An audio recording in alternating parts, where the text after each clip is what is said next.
Hi guys, this is for Tuesday, May 26th. I hope you guys had a great Memorial Day weekend and the weather was awesome. I hope you were able to get out and see your friends or, maybe even go to a restaurant or something since things are beginning to open. So I hope you guys had a really good weekend.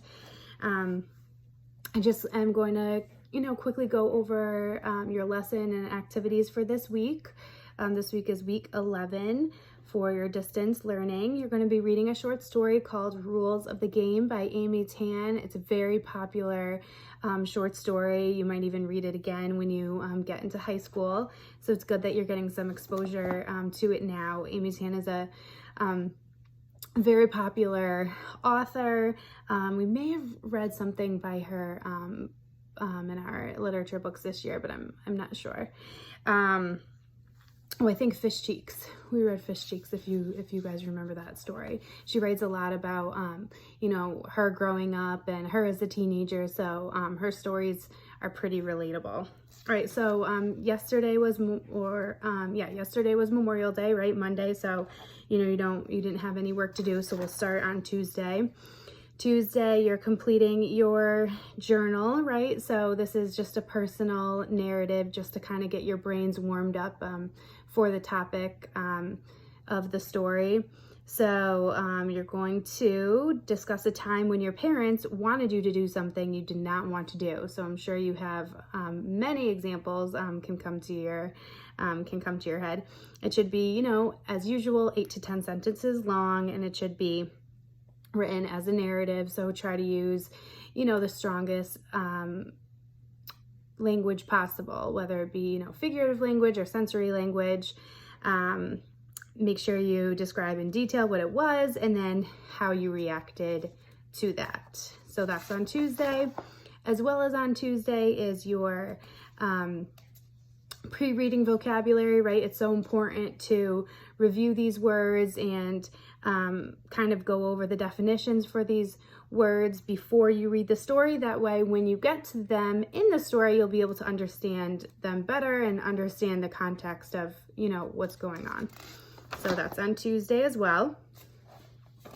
Wednesday, you're going to just read or listen to the story. Miss Eberhardt found the text that you can actually read online, or you can listen to the audio version, or you could actually do both. Some of you, I think, comprehend much better when you're hearing and reading it, not just doing one or the other. So if you want to do both, you can. So that's on Wednesday. Then on Thursday, you're going to be analyzing the story a bit. So you're going to be looking at the setting. The first page of the story largely sets up the setting. It takes place in Chinatown in San Francisco, and the detail is used to contribute to the overall mood. So identify the mood that is created on the first page of the story. Remember, the mood is how you feel while you're reading something. And then find a setting detail and a quote that supports that mood, okay? Then you're going to look at 2 characters. Choose the main character trait for each of the following and explain your reasoning. Of course, again, with a quote to back up your thinking. Remember, the quote is always, that's your evidence, right? That backs up why you're saying what you're saying, right? The answer that you're choosing. So Waverly and then Waverly's mother. Make sure you pick out a trait that's a personality trait, right? Are they kind? Are they strong? Are they fierce? And then obviously you have the quote to back that up from the story. Then number 3, Waverly's relationship with her mother changes from the beginning to the end. If you were to take MCAS this year, that's an extremely popular MCAS question. So again, you find a quote from the beginning, the middle, and the end to show how her relationship changes. It's asked on almost every single MCAS that I've seen since I've been teaching. Symbolism, there are many symbols throughout the story. For each of the following, what idea does it represent to Waverly? Remember, symbolism can shift and change, so you might have more than one answer, and then you just have to explain it. So what does chess symbolize? The wind, and then Waverly's mother. Remember, a symbol is something that stands for or represents something else. So you have to kind of think, you know, outside of the lines or underneath, what does chess really mean? Okay, it could be a game, right? Okay, but then in a bigger, broader sense, right, what does it symbolize? So that's on Thursday. So you read the story Wednesday, answer the analysis questions that I just went over on Thursday. And then on Friday, as always, is your written response. So you're writing a paragraph analyzing one of the themes from the story. Remember, start with a thesis, that's title, author, answer, and then give specific and relevant detail to support your answer from the text. Remember, your thesis is just a sentence. Some of you guys had a question about that.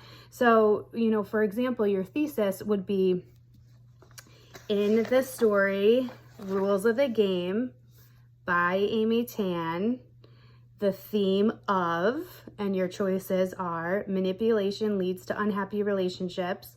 There will always be struggle for power between a parent and child, and navigating two cultures is challenging.